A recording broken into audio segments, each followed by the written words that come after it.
Ketamine for depression is now approved by the FDA as a monotherapy after the results of a new study. But is this a big deal? Here's what you need to know. Ketamine has been used in the US as an anesthetic since 1970, being especially useful because it helps the brain dissociate from pain without stopping our breathing, which many other anesthetics do. And it's also been used recreationally, illegally, for its hallucinogenic effects, dubbed Special K, or just K. Warning!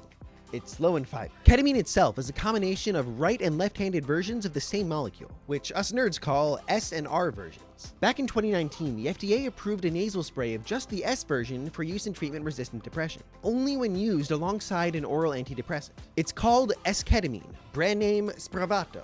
Johnson & Johnson would say that this S version is more potent than the normal stuff because it has a stronger inhibiting effect on MDMA receptors in the brain. I love how they confidently state in their press release, Spravato is unique and works by targeting glutamate, which is the most abundant excitatory neurotransmitter in the brain. But then they immediately follow it with, the mechanism by which S-ketamine exerts its antidepressant effect is unknown.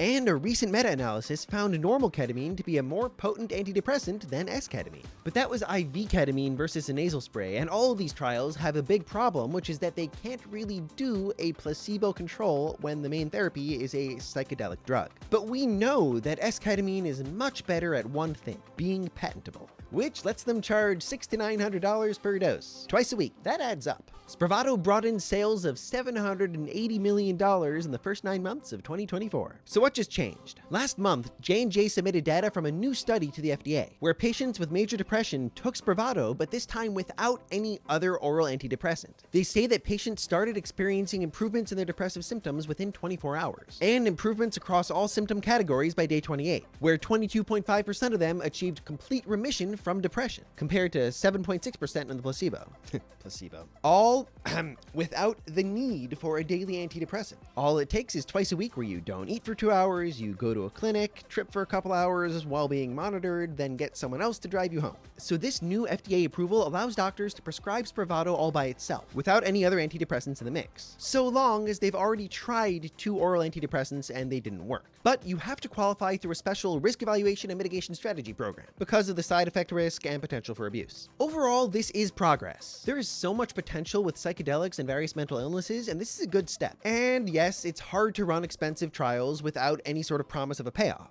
I just wish we could get more independent funding to test the cheap versions of these compounds so we can actually get them out to all the millions of people who need them. I'll keep you updated.